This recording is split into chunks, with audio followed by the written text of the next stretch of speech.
સુરતમાં હિરપ્રા પરિવારના સ્નેહમિલન નિમિત્તે તારીખ 20/9/2025ની મીટિંગમાં 30 ટ્રસ્ટીઓ સજોડે હાજર રહ્યા હતા.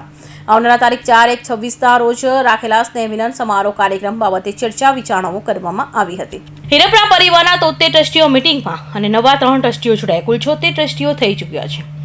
પ્રમુખ શ્રી નરેન્દ્રભાઈ હિરપરાએ તમામ ટ્રસ્ટીઓને આવકારી હતા. ઉપપ્રમુખ શ્રી છગનભાઈ હિરપરાએ નવા ટ્રસ્ટીઓ બનાવવા માટેની વાત કરી હતી.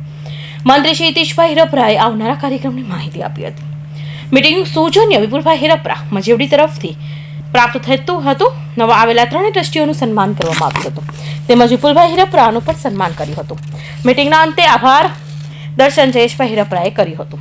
નમસ્કાર, હિતેશભાઈ હિરપરા, સમસ્ત હિરપરા પરિવાર ટ્રસ્ટ સુરત આયોજિત 9મો સ્નેહ મિલન સમારોહ તારીખ 4/1/2026 રવિવારના રોજ લક્ષ્મીવાડી રામવાડી ફાર્મ મોટા વરાસા ખાતે આયોજિત કરેલ છે.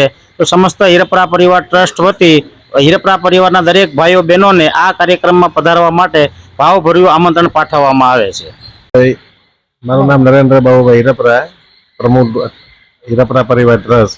અમારા હિરપરા પરિવાર ટ્રસ્ટનો સ્નેહ મિલનનો કાર્યક્રમ 4/1/2026ના રોજ રાખવામાં આવેલ છે, જેનું સ્થળ છે રામવાડી મોટા વરાછા રોડ.